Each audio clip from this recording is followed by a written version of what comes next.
খুব সুগন্ধ, তো এই জন্য ওগুলো ঢাকতে হলে বিভিন্ন মশলা দিতে হয়।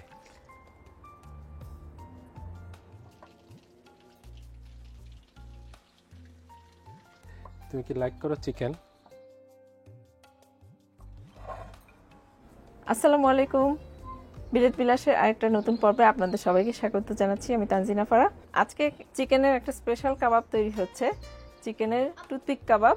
চলুন দেখে আসি কিভাবে এটা তৈরি হলো। আমাদের কাছে লিখেছিলেন যে ইফতারের কিছু আইটেম যেন আমরা আপলোড করি, তাই আজকে আমরা চেষ্টা করছি একটা ইফতার আইটেম দেওয়ার জন্য। আশা করছি আপনাদের ভালো লাগবে। এই চিকেন টুথপিক কাবাবের জন্য চিকেনগুলো কেটে নিতে হবে একটু ছোট ছোট করে, কিউব কিউব করে, কারণ টুথপিক তো ছোট, আর এটা ওর মধ্যে সাজিয়ে দিতে হবে ইয়ের মতো করে, কি যেন যে শাসলিকের মতো করে।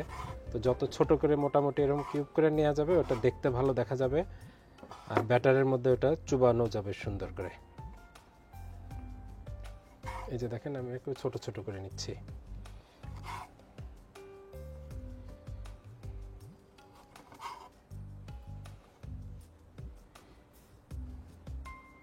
এটা আমরা চিকেনের বোনলেস মাংস নিয়েছি, বোনলেস থাই যেটা আছে ওইটা। আর আপনারা চাইলে এটা ফিলেট দিয়েও করতে পারেন, ল্যাম্ব অথবা বিফ সেটা দিয়েও করতে পারেন, এটা চয়েসের উপরে। তো ল্যাম্ব বিফ হ্যাঁ বিফ যদি নেন তাহলে ওটাকে ওই একটু ভিজিয়ে রাখতে, ম্যারিনেট করে রাখতে হবে মিট টেন্ডারাইজার দিয়ে, এবং ওটাকে অনেক পাতলা করে বিফটাকে যে এরকম পাতলা করে স্লাইস করে নিতে হবে, পাতলা পাতলা করে। আমি মনে হয় এটা দেখি, যদি এরপরে এটা আপনারা সবাই দেখার পরে আমাকে রিভিউ দিবেন, তাহলে হয়তো একদিন আবার বিফ দিয়েও করে দেখাতে পারি। তবে এটা বিফ দিয়েই খুব বেশি মজা লাগে। চিকেনগুলো তো এই কিউব কিউব ছোট ছোট করে কেটে নিলাম। হ্যাঁ, চারটা রান এবং থাই মিলে এখানে নেওয়া আছে, 250 গ্রামের মতো হবে আর কি। এখন এখানে একটু চিকেন স্টক পাউডার দিয়ে দিব লবণের পরিবর্তে, এবং ফ্লেভার হওয়ার জন্য এই আনুমানিক আধা চা চামচের মতো, কারণ এটা পুরোটাই লবণ, একটু ফ্লেভার থাকে। সামান্য একটু চিনি, আধা চা চামচ পরিমাণ। এর সাথে দিব হচ্ছে এই যে ম্যাগি লিকুইড সিজনিং। এটা লাইফ অনেক ইজি করে দেয়, কারণ এর মধ্যে সব ধরনের মশলা একবারে দিয়ে রেডি করা থাকে। এটা 15-20 ফোঁটা দিয়ে দিলে, কারণ এটাতেও কিন্তু লবণ থাকে, খুব সাবধান লবণ দেওয়ার ব্যাপারে। 1/4 টেবিল স্পুনের মতো আদা রসুন বাটা দিলাম, আর দিব একটু সয়া সসেও লবণ থাকে, সেটাও খেয়াল রাখতে হবে। এই সবগুলো মিলে যাতে লবণের ব্যালেন্স হয়ে যায়। আর সাথে দিব এখন এই গোলমরিচের গুঁড়া। ম্যাগি লিকুইড সিজনিংয়েও কিন্তু এই গোলমরিচের গুঁড়াটা সবের এক্সট্রাক্ট থাকে। তো আমি আরেকটু স্ট্রং করার জন্য দিচ্ছি, কারণ চিকেনের সাথে গোলমরিচের গুঁড়াটা খুব ভালো যায়।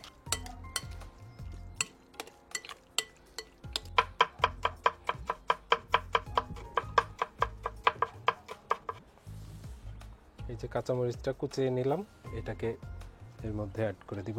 সামান্য একটু গরম মশলার গুঁড়া দিব, এটা চাইলে দেয়া যায়, না দিলেও কোনো ক্ষতি নাই, দিলাম একটু আর কি। ভালোই তো লাগে না? লাগে তো। আর একটু লাল মরিচের গুঁড়া দেয়, তিন্ন যে কি করবে ঝাল দেখলে।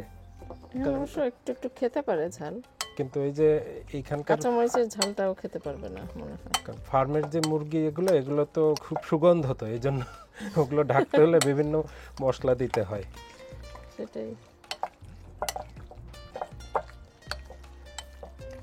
তো এটাই যে মাখিয়ে রাখলাম, আধা ঘন্টা একটু রেখে দেই, যাতে লবণ এবং অন্যান্য মশলাগুলো ভিতরে ঢুকে যায় এবং ফ্লেভারটা পুরো চিকেনটাতে ছড়ায় যায়। আর এই ফাঁকে আমরা ব্যাটারটা তৈরি করে নিই। আসুন তাহলে ব্যাটার বানানো দেখি। বেসন, ময়দা, তারপরে হলো হলুদ, জিরার গুঁড়া, ধনিয়ার গুঁড়া, মরিচ গুঁড়া, লবণ, গোলমরিচের গুঁড়া, আর এখানে আছে আদা রসুন মিক্স করে পেস্ট বানানো। আর এর সাথে দেবে হচ্ছে গরম মশলার গুঁড়া। 1 কাপ ময়দা, আর নেব 1 কাপ বেসন, অর্ধেক অর্ধেক।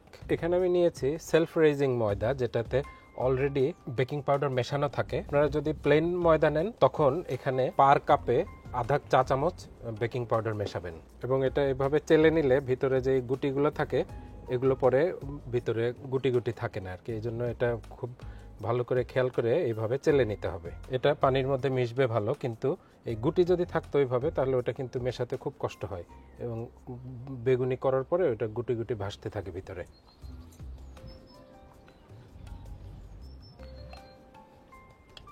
এখন এই পাউডারের মধ্যে আধা চা চামচ হলুদ গুঁড়া, আধা চা চামচ জিরার গুঁড়া, আধা চা চামচ ধনিয়ার গুঁড়া, স্বাদ মতো মরিচ। তো আমরা এখানে প্রায় 1 চা চামচ মরিচ দিব। এটা ডিপেন্ড করে কোন মরিচের ঝাল কীরকম সেটার উপরে। আর দিব গরম মশলার গুঁড়া 1 চা চামচ, 1 চা চামচ গরম মশলার গুঁড়া দিয়ে দিলাম। এটা বাজারে প্রচলিত যে কোনো গরম মশলার গুঁড়া হতে পারে, অথবা আপনারা নিজেরাই সব মশলা একসাথে করে গুঁড়া করে নিতে পারেন। আর এর মধ্যে সামান্য একটু তেল দিয়ে দিব, এইটুকুই যথেষ্ট। এই তেলটার কাজ হবে এই পুরো জিনিসটার বন্ডিং, যে যেই গ্লুটেন থাকে ওইটাকে সেপারেট করে দিবে। তাহলে জিনিসটা ওই স্টিকি হবে না, মানে চিমড়া হবে না আর কি। যেমন আমরা বিস্কিট বানানোর সময় যেরকম আটার মধ্যে তেল মেশাই, ঠিক ওই ব্যাপারটার মতোই। তো তেল দেওয়ার পরে এভাবে হাত দিয়ে ভালো করে তেলটাকে পুরোটা মিশিয়ে নিতে হবে। এখানে 1 টেবিল চামচ পরিমাণ এই আদা আর রসুন বাটা একসাথে করা আছে, তো 1 টেবিল চামচ পরিমাণ নিলাম, যাতে এটা সমান সমান আদা এবং রসুন হয়।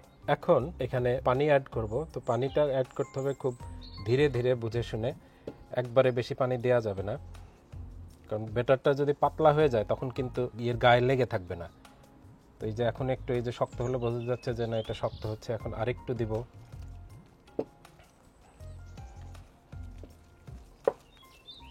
কারণ কাশ্মীরি চিলি আর হচ্ছে এটা কি হলুদ, এটা মিশেই কিন্তু কালার চলে আসছে অলরেডি।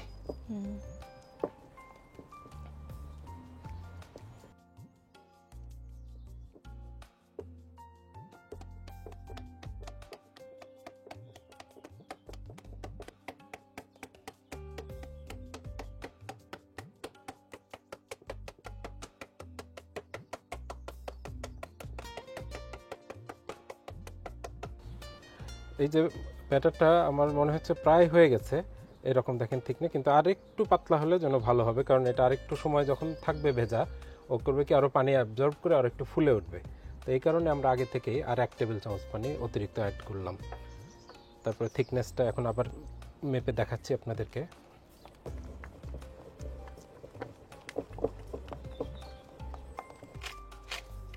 আপনার স্বাদ মতো লবণ অ্যাড করে নেবেন। এখানে আমরা পিঙ্ক সল্ট দিচ্ছি, সেটা আপনাদের যে যা নর্মাল লবণ দিলেও হবে। আর দিব একটু গোলমরিচের গুঁড়া। এই যে এখন এটা আমাদের হয়ে গেল, এটা 15-20 মিনিটের জন্য রেখে দেই। লেবুর রস একটু চিপে দিলাম, লেবুর রসটা দিয়ে একটু মেখে চেখে নেড়ে চেড়ে নিচ্ছি। এবার কাঠিতে গাঁথার পালা। বিনি সুতোর মালা।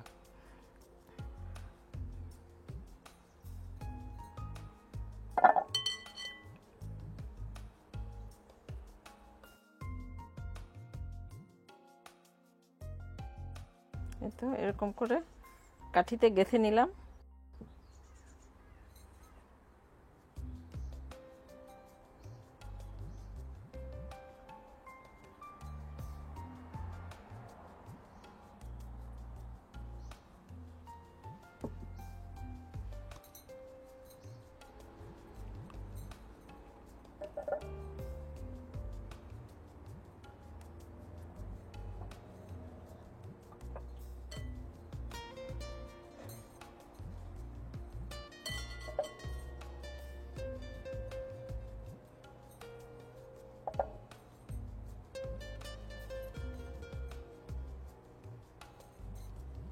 All done. এখন ভাজাভুজির পালা।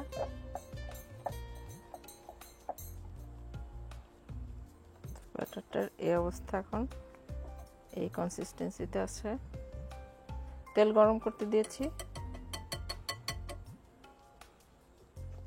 তো এই ব্যাটারটা কিন্তু আপনারা যে বেগুনি তারপর হচ্ছে চপ ভাজেন সব ওই রকমই, কিন্তু ওই ব্যাটারটাই কিন্তু। তো একই দিনেই যখন আপনারা বেগুনি এবং আলুর চপ ভাজেন, এই একই ব্যাটার দিয়েই কিন্তু আপনারা এই কাবাবটাও তৈরি করে ফেলতে পারবেন। ব্যাটারটা তৈরি করার সময় একটু বেশি করে তৈরি করে নিলেই হবে। হ্যাঁ, একটু বেশি করে তৈরি করলেই ঝামেলা শেষ। এক জিনিসের অনেক কাজ। তেলটা গরম হয়ে আসলে আমি আঁচটা মিডিয়াম করে দিচ্ছি। বিসমিল্লাহ।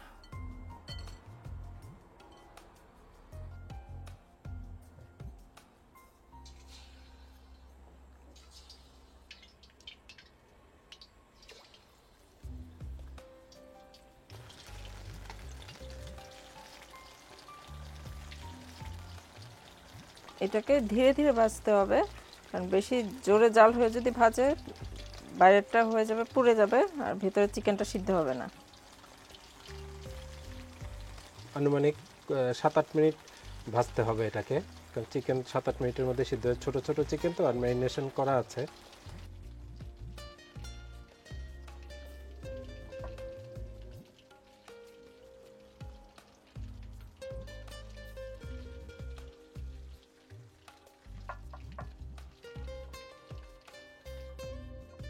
তুমি কি লাইক করো চিকেন?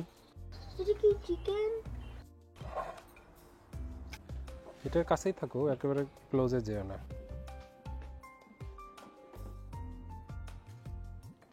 তুমি এটা কি খাচ্ছ? বেগুন। বেগুন না, এটা চিকেন। তুমি কি ভাবছো বেগুন? I want ketchup. তৈরি হয়ে গেল চিকেনের টুথপিক কাবাব। তা আমি একটা খুলে দেখাচ্ছি ভিতরে কি অবস্থা। এই তো বাইরেটা ক্রিস্পি, এরপর এই যে দেখতে পাচ্ছেন কিনা আপনারা, জুসটা কিন্তু লক হয়ে আছে ভিতরে। ওই যে দেখো আরেকজন কি করে এদিকে। তুমি কি এটা লাইক করছো অনেক? Yes. খাও। কাঠি ভিতরে আছে, কেয়ারফুল। দেখো ভিতরটা দেখাও, কি জুস কিভাবে ইনট্যাক হয়ে থাকে এবং চিকেনটা এই যে। সিদ্ধ হয়ে, এই যে দেখতে পাচ্ছেন ভিতরে My একেবারে। feet. এই তো এখন ইফতারের সময় শুধু ডিপ করে খাওয়াটা। এভাবে নিয়ে তিনু কি খাবে এখন একটা? I'm already eating one. Okay, I'm eating two so far. আমি Look at আমি that. খাচ্ছি অলরেডি। আমি already দুইটা খাইতেছি, দেখো আমার স্টিক ওইখানে। কেমন লাগলো আজকের আমাদের এই ভিডিওটা আমাদেরকে লিখে জানাবেন, আর ভালো লাগলে লাইক বাটনটা টিপ দিতে ভুলবেন না, সাবস্ক্রাইব করবেন। আর যদি আপনারা ফেসবুক পেজ থেকে দেখে থাকেন তাহলে অবশ্যই পেজটাকে ফলো দিয়ে রাখবেন। তাহলে আজকে আমরা বিদায় নেই, ইফতারির সময় হয়ে যাচ্ছে প্রায়। দেখা হবে নেক্সট কোনো একটা ভিডিওতে। সবার কাছ থেকে আজকে বিদায় নিচ্ছি। আল্লাহ হাফেজ। আল্লাহ আল্লাহ হাফেজ। হাফেজ। আল্লাহ হাফেজ। Please check out my channel, Magical Moments with Tina.